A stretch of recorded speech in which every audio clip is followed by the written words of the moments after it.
Več desetletij se znanstvenikom, ki preučujejo Mars, vedno znova pojavlja isto vprašanje, ali je mogoče, da je tam nekoč obstajalo življenje. Na prvi pogled se zdi skoraj nemogoče pomisliti na to. Mars je danes namreč hladen in suh svet, ki ga nenehno bombardira sevanje, skoraj da nima ozračja, ki bi lahko podpiralo življenje.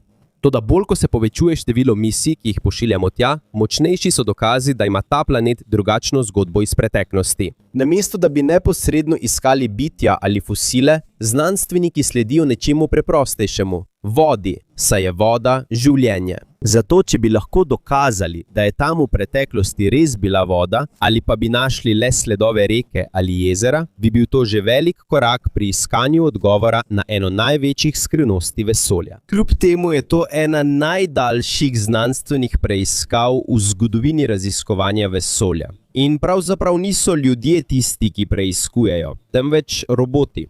To so roverji, ki so na tisoče kilometrov oddaljeni od Zemlje in počasi lezajo po rdeči puščavi Marsa, medtem ko zbirajo slike, kamne in kemijske podatke. Ampak ali so tam res našli sledi vode? In kakšne korake so še naredili znanstveniki na Marsu? In kakšni so bili rezultati njihovega dela? In najpomembnejše vprašanje je, ali lahko človek tam res preživi. In to bomo izvedeli. Toda preden začnemo, ne pozabite všečkati tega videa. To nam, ustvarjalcem vsebin, veliko pomeni. Najlepša hvala in zdaj začnimo. V zgodnjih 2000-ih je NASA poslala rover Opportunity na Mars z jasno nalogo – poiskati sledi starodavne vode. Več let je Opportunity prečkal obsežne planjave, peščena območja in meteorske kraterje. Prepotoval je več kot 30 kilometrov. To je veliko dlje, kot so pričakovali inženirji. Medtem ko je rover nadaljeval svojo pot, je naletel na različne vrste kamnin in mineralov, ki kažejo, da so nekateri deli Marsa nekoč doživeli pretok vode. Toda pojavil se je problem. Čeprav obstajajo znaki vode, dokazi še vedno niso zadostni, da bi lahko rekli, da je tam dolgo obstajalo jezero ali ocean. Možno je, da je šlo le za začasne poplave, morda je šlo le za kratkotrajno taljenje ledu. Zato so znanstveniki iskali še močnejše dokaze. Tam je postal pomemben, ogromen meteorski krater, znan kot krater Endeavour. Po opazovanjih iz orbite so v njegovi okolici odkrili glinene minerale. In za planetarne znanstvenike je glina izjemno pomembna. Ti minerali se ne tvorijo kar tako. Običajno nastanejo, ko so kamnine dolgo časa v stiku z vodo. Preprosto povedano, če je tam glina, obstaja velika verjetnost, da je tam dolgo časa obstajala voda. Ko se je Opportunity približeval kraterju Endeavour, se je pogled postopoma spreminjal. Po mnogih letih, ko je bil obdan skoraj samo s planoto, so končno začeli opažati hribe in stare kamnite formacije. To je bilo kot odpiranje novega poglavja v zgodovini Marsa. Ko je rover končno dosegel rob Endeavourja, je prispel na kraj imenovan Spirit Point. Poimenovali so ga Spirit Point, v čast roverju Spirit, ki je prav tako raziskoval drugo stran Marsa. In z te lokacije je Opportunity jasno videl širino kraterja Endeavour. In kar je še pomembneje, začel je preučevati nekatere najstarejše in najtrdnejše kamnine, ki jih je odkril v celotni misiji. Tukaj se je začelo krepiti prepričanje znanstvenikov, da starodavni Mars ni bil takšen, kot ga vidimo danes. Namesto hladne in suhe puščave je možno, da je imel območja z dovolj vode, so se lahko razvila bolj zapletena okolja. In bolj ko je Opportunity analiziral vzorce, bolj je postajalo jasno, da je bila zgodovina Marsa bolj mokra, bolj aktivna in bolj skrivnostna, kot so prej mislili. A vendar se resnično presenetljivi dokazi tukaj še ne končajo. V naslednjih letih bodo še številni roverji odkrili znake, da je voda nekoč tekla po površju Marsa in to zelo dolgo časa. Kljub temu, medtem ko je Opportunity še naprej raziskoval rob kraterja Endeavour, je nekaj še dodatno okrepilo sum znanstvenikov, da je bil starodavni Mars povsem drugačen od planeta, ki ga vidimo danes. To ni bila reka, niti jezero, ampak sledovi vode, ki je nekoč tekla prav pod površjem tal. Na različnih delih območja je rover opazil, da kamni niso enaki. Na nekaterih mestih je bila zemlja bolj groba. Kamni so bili ostrejši in skoraj da ni bilo sledi nenavadnih okroglih mineralov, ki so jih prej opazili v drugih delih Marsa. To je pokazalo, da ima vsaka regija planeta različno geološko zgodovino. In prav tam so se začeli pojavljati nekateri najpomembnejši dokazi. Ena prvih odkritij je bil velik kamen, ki je nastal iz združenih starejših kosov kamnin po zelo močnem udarnem dogodku v davni preteklosti. Pri analizah roverja Opportunity so znanstveniki opazili, da so prisotni elementi, ki jih v prejšnjih vzorcih običajno niso zaznali. To je nakazovalo, da je morda pod površjem potekal proces, kjer so voda, toplota in minerali dolgo časa medsebojno delovali. A še bolj izstopajoče je bilo naslednje odkritje. Na enem delu kamnine je bila tanka bela črta, ki je na prvi pogled izgledala kot navadna razpoka. Ko so to podrobneje preučili, so ugotovili, da gre pravzaprav za nahajališče sadre. Na Zemlji se sadra običajno tvori, kadar voda teče in za seboj pušča minerale, medtem ko postopoma izhlapeva ali se premika znotraj razpok v kamninah. Za znanstvenike je to zelo pomembno, saj to ne kaže le, da je bila na Marsu nekoč voda. Prav tako prikazuje, kako se je voda gibala pod površjem planeta. Kot dokaz, ki je ostal v starem podzemnem vodovodnem sistemu, ki že dolgo ne deluje več. Rezultat je postal še bolj zanimiv. Po raziskavah NASA obstajajo znaki, da voda, ki je prešla skozi ta del, ni bila tako kisla kot druga odkrita voda na Marsu. In če je ta razlaga pravilna, to pomeni, da so bila v preteklosti na Marsu območja, ki so bila morda bolj ugodna za preproste oblike življenja. To še ni dokaz, da je tam res bilo življenje. Vendar je to pomemben korak pri iskanju pogojev, ki bi lahko podpirali življenje. Ko so minevali meseci, je prišel še en izziv. Marsovska zima se je približeval. Ker je Opportunity na sončni pogon, je moral najti kraj, kjer bi še vedno prejemal dovolj sončne svetlobe, da bi njegovi sistemi še naprej delovali. Zato se je rover začasno ustavil na skalnatem mestu, kjer je sončna svetloba bolj neposredno padala na njegove sončne celice. Medtem ko je čakal, da se konča hladna sezona, rover ni zapravljal časa. Nadaljeval je z opazovanji in analizami kamnin, ki so ga obdajale. In tukaj se je ponovno pojavila ena največjih skrivnosti Marsa, tako imenovane borovnice. To niso sadeži, ampak majhne okrogle mineralne tvorbe, ki jih je Opportunity prvič odkril v drugem delu planeta. Sprva so znanstveniki mislili, da so te tvorbe edinstvene samo za območje pristanka. Toda ko so na novi lokaciji ponovno opazili podobne strukture, se je situacija spremenila. Te so bile manjše, imeli so drugačno sestavo, razlikujejo se po načinu nastanka, kot da je za njihovo ustvarjanje odgovoren drug proces. In še danes raziskovalci še vedno preučujejo, kako so točno nastale. Pomembno je, da ima veliko modelov, ki jih znanstveniki preučujejo, še vedno povezavo s prisotnostjo vode v starodavnih časih. Po mnogih letih potovanja je Opportunity odkril še nekaj, kar je še bolj spremenilo pogled znanstvenikov na Mars. Bila je to svetla skala, ki ni bila podobna večini drugih. Pri vzorcih zbranih takrat je podrobna analiza pokazala, da je ta skala doživela velike spremembe. Zaradi dolgotrajnega stika z vodo so nekateri minerali, ki so običajno povezani z nastankom gline, prisotni v večjih količinah. In drugi elementi, ki jih običajno najdemo v ne več tako novih kamninah, so v manjših količinah. Za ekipo misije je to eden najmočnejših dokazov, ki jih je Opportunity našel v celotni svoji misiji. Po skoraj 9 letih na površju Marsa je slika, ki se postopoma sestavlja, jasna. Stari Mars ni bil preprosto suha puščava. Obstajajo kraji, kjer je bila nekoč voda, ki je ostala dolgo časa. Obstajajo podzemne razpoke, po katerih je tekla z minerali bogata voda. In obstajajo okolja, ki so morda bolj primerna za življenje, kot so znanstveniki mislili v preteklih desetletjih. Toda, ko dobivamo več odgovorov, se pojavlja tudi več novih vprašanj.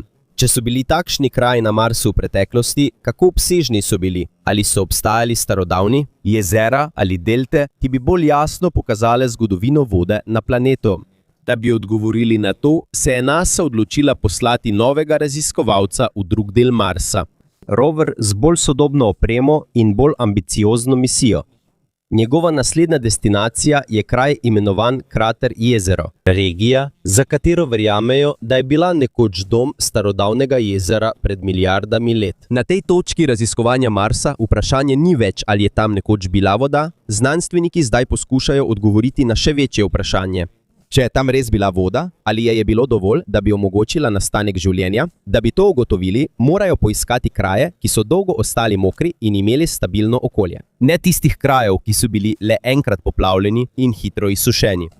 Eden najboljših kandidatov je krater jezera. Po raziskavah NASA so bili v tej regiji, še preden je prispel rover, znaki, da je bila ta regija nekoč povezana s starodavnim jezerom. Iz orbite so vidne oblike, ki spominjajo na delte, ki nastanejo, ko reka priteče v večje vodno telo. Na Zemlji takšna mesta pogosto skrivajo sedimente, ki služijo kot naravni arhiv preteklosti. Zato je bil eden glavnih ciljev, ko je rover Perseverance prispel leta 2021, preučiti starodavne kamnine, ki bi lahko ohranile zgodovino vode na Marsu. A misija ni bila tako enostavna. Med roverjem in njegovimi ciljnimi kamninami so bila obsežna peščena območja jezera. In na Marsu je lahko pesek prav tako nevaren kot prepad.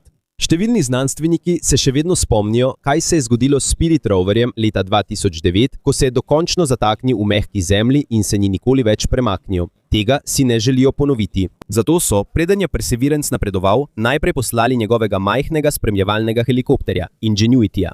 V zgodovini raziskovanja vesolja je to prvo plovilo, ki je poletelo v ozračju drugega planeta. Medtem ko se Perseverance počasi premika po površju, Ingenuity leti nad peščenimi sipinami, da poišče varnejšo pot. Podoben je zračnemu izvidniku, ki vodi ekspedicijsko ekipo. Informacije, ki jih je zbral, so pomagale roverju uspešno priti do kamnin, ki so jih znanstveniki že dolgo želeli preučiti. In tam se je začelo pojavljati še eno presenečenje. Sprva so raziskovalci pričakovali, da je večina kamnin na tem območju nastala iz sedimentov, ki so se dolgo časa nabirali pod vodo. Toda ko je Perseverance zbral vzorce, so bili rezultati drugačni. Veliko kamnin ima izvor v starodavni vulkanski dejavnosti. To pomeni, da je bila geologija regije aktivna že pred nastankom jezera v jezeru. Bilo je toplote, bilo je magme. Obstajali so procesi, ki so oblikovali okolje kraterja, še preden se je ta napolnil z vodo. Na prvi pogled se to zdi slaba novica za iskanje življenja. Navsezadnje si je težko predstavljati organizme, ki bi preživeli sredi žareče magme. Toda bolj ko proučujemo vzorce, bolj postaja jasna ena pomembna podrobnost. Te vulkanske kamnine prav tako kažejo sledi stika z vodo. V njihovi sestavi so spremembe, ki se običajno pojavijo, ko so dolgo časa izpostavljene tekočini. Z drugimi besedami, obstajajo dokazi, da so najprej potekali vulkanski procesi, kasneje pa je prišla voda. Pozapored je zelo pomembno. Ker ko voda pride v stik z minerali bogatimi vulkanskimi kamninami, nastanejo nekatera najbolj primerna okolja za zapleteno kemijo, povezano z življenjem. Na Zemlji veliko mikroorganizmov živi na mestih, kjer se voda in minerali iz podzemlja združujejo. To ni dokaz, da se enako dogaja tudi na Marsu. Vendar pa to kaže, da so bili nekoč prisotni nekateri ključni elementi, potrebni, da bi se to lahko zgodilo. Ko se število vzorcev, ki jih zbira Perseverance, povečuje, se tudi pogled znanstvenikov na starodavni Mars širi. To ni več samo zgodba o rekah in majhnih jezerih. Postopoma se pojavlja možnost večjih vodnih teles. Možna so jezera, ki so obstajala zelo dolgo časa in morda, glede na nekatere študije, celo starodavni oceani. To je naslednje veliko poglavje skrivnosti. Kajti, če je bilo na Marsu nekoč obsežen ocean, bi to pomenilo veliko spremembo v iskanju starodavnega življenja. Na Zemlji so obale in plitvi deli morja eni najbolj aktivnih območij, ko gre za kemijo življenja. Tu se kopičijo različni minerali. Tukaj prihaja do ponavljajočih se interakcij med vodo, toploto in različnimi kemikalijami. In tukaj najdemo tudi nekatere najbogatejše ekosisteme na našem planetu. Zato, če je bilo v preteklosti na Marsu podobno okolje, obstajajo tam kraji, kjer je večja verjetnost, da se je razvilo preprosto mikrobno življenje. V zadnjih letih se je zanimanje za to idejo še povečalo zaradi novih podatkov z različnih misij na Mars. Sem spadajo tudi opazovanja kitajske misije Tianwen-1, ki je zagotovila dodatne informacije o območjih, za katere se verjame, da so bila nekoč na robu tako imenovanega starodavnega oceana. Čeprav še ni neposrednih dokazov o življenju, geološke značilnosti, ki so jih odkrili, še naprej spodbujajo znanstvenike, da resno obravnavajo možnost, da je bil Mars nekoč bolj moker in živ, kot smo dolgo mislili. In če so ta ugibanja pravilna, je mogoče, da najpomembnejših dokazov ne bomo našli na površju planeta. Morda je to še vedno skrito pod milijardami let prahu, kamnin in časa. Le čaka, da ga odkrije naslednja generacija raziskovalcev. Če obstaja eno mesto na Marsu, ki se zdi kot nalašč izbrano za iskanje sledi domnevnega starodavnega oceana, je to utopija Planitia. Na prvi pogled je tole obsežna in mirna ravni na severnem delu Marsa. Toda pod to prahom se morda skriva eden največjih namigov o preteklosti planeta. Po podatkih NASA je Mars Reconnaissance Orbiter v preteklosti odkril veliko zalogo ledu pod delom Utopia Planitia, skoraj toliko vode kot v Gornjem jezeru, če bi se stalila. Zato, ko je kitajska misija Tianwen-1 leta 2021 prispela na Mars, ni izbrala običajnega pristajalnega mesta. To je regija, za katero že dolgo sumijo, da je povezana s starodavno vodo. V misiji je sodeloval tudi rover Zhurong, rover na sončni pogon, ki ga je Kitajska poslala, da bi preučeval tla, podnebje pod površjem in možnost, da je bilo to območje nekoč primerno za življenje. Po poročanju Reutersa je, ko je Tianwen-1 10. februarja 2021 vstopil v orbito Marsa, to postala prva neodvisna medplanetarna misija Kitajske. In ko je bil Zhurong uspešno nameščen na površje Marsa, je Kitajska postala druga država po Združenih državah Amerike, ki je uspelo upravljati rover na rdečem planetu. A vendar je za znanost še pomembnejše od zgodovinskega dosežka to, kar je rover odkril pod površjem tal. Namreč ni dovolj, da si ogledamo samo površje Marsa. V milijardah let so prah, pesek in vulkanski material prekrili številne starodavne značilnosti planeta. Zato, če je bila nekoč obala, plaža ali rob oceana, to morda na površju ni več opazno. Tukaj je postal radar Zhuronga zelo pomemben. Uporabil je georadar, da je pošiljal radijske valove pod zemljo. Ko signal zadene različne vrste materiala, se vrne nazaj do roverja in poda sliko plasti, ki so skrite pod površjem. Podobno kot ultrazvok planeta. Ne vidi neposredno vode, vendar lahko zazna obliko, strukturo in sloje zemlje ter kamnin pod površjem Marsa. In tam se je pojavila nenavaden vzorec. Po raziskavah, ki so jih objavili raziskovalci, je Zhurong odkril zakopane plasti nagnjene v eno smer. Vides ni bil naključen, ni bil raztresen, ni bil kot navaden pesek, ki ga je nanesel veter. Vzorec je bolj podoben sedimentnim plastem, ki nastajajo v obalnem okolju na Zemlji, še posebej na delu plaže, ki ga valovi in voda večkrat dosežejo. Z drugimi besedami, možno je, da je tam nekoč bila obala. To pa ne pomeni, da so našli neposredne fosile ali življenje. Če pa je interpretacija znanstvenikov pravilna, ima to izjemno velik pomen. Ker se plaža ali obala ne oblikuje v trenutku, zato je potrebna voda, ki ostane na enem mestu. Potreben je sediment, ki ga prinaša reka ali tekoča voda, potrebno je ponavljajoče gibanje valov, vetra in spremembe vodne gladine. To pomeni, da če je bila pod Utopia Planitia res najdena obala, se na Marsu v preteklosti morda ni zgodila le preprosta poplava. Morda je tam obstajalo daljše, bolj stabilno in bolj dinamično vodno telo, morda starodavno morje ali del širšega oceana. Na Zemlji so obale izjemno pomembne za življenje. Tu se srečujejo voda, zemlja, minerali, toplota in energija. Tu se kopičijo organske molekule. Tukaj se lahko zgodijo tudi kemijske reakcije, ki so potrebne za nastanek bolj zapletenih spojin. Zato je za astrobiologe mogoča starodavna obala na Marsu ne le pomembno geološko odkritje. To je potencialna tarča pri iskanju starodavnega mikrobnega življenja, vendar je še vedno potrebna previdnost. To še ni dokončen dokaz, da je na Marsu res obstajalo morje. V znanstveni skupnosti še vedno poteka razprava o tem, kako obsežna je bila voda na planetu v preteklosti in kako dolgo se je tam zadržala. In ali so značilnosti, ki jih danes vidimo, res nastale zaradi valov in plimovanja. Obstajajo tudi alternativne razlage, kot so sipine, tokovi lave ali drugi geološki procesi. Vendar pa raziskovalci, ki so preučevali podatke Zhurong, pravijo, da se vzorec bolj ujema s priobalnimi nanosi kot z drugimi razlagami. Ker so plasti nagnjene v eno smer in imajo razporeditev, podobno kot obalne usedline na Zemlji. Če je to res, postaja stara slika Marsa še bolj jasna. To ni bil le planet, ki je nekoč imel reke. To ni bil le planet, ki je imel nekoč jezera v kraterjih. Morda je imel obale, plitva morja in območja, ki so jih dolgo časa oblivali valovi. In bolj ko raziskujemo, bolj nenavadna postaja zgodba. Mars, ki ga vidimo danes, je tih, hladen in popolnoma suh. Toda pod tem rdečim prahom so plasti, zakopane kot strani stare knjige. In vsaka plast nosi svoje sporočilo, da je ta planet nekoč morda imel tekočo vodo. Bile so obale, obstajala so mesta, ki so morda nudila pogoje za kemijo, potrebno za življenje. In če so tam ostale sledi življenja, morda ne čakajo na površju. Morda so pod zemljo, skrite med starodavnimi kamninami. Na kraju, kjer so se nekoč razbijali valovi davno izginulega oceana. Glede na številne dokaze, ki so izbrali različni roverji, bi morala biti zgodba že jasna. Bile so starodavne reke, bile so jezera. Obstajajo minerali, ki nastanejo le v prisotnosti vode. In obstajajo celo možne starodavne obale, odkrite pod površjem Marsa.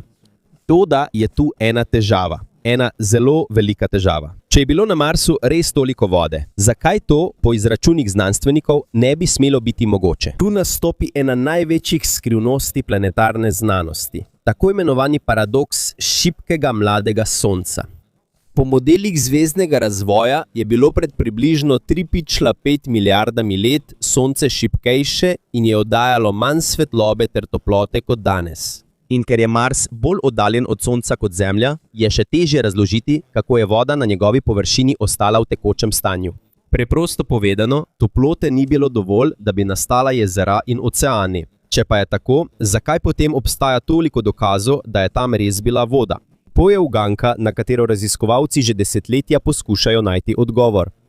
Obstaja nekaj glavnih teorij, ki jih še vedno preučujejo. Prva možnost je, da je bila atmosfera Marsa v preteklosti veliko gostejša.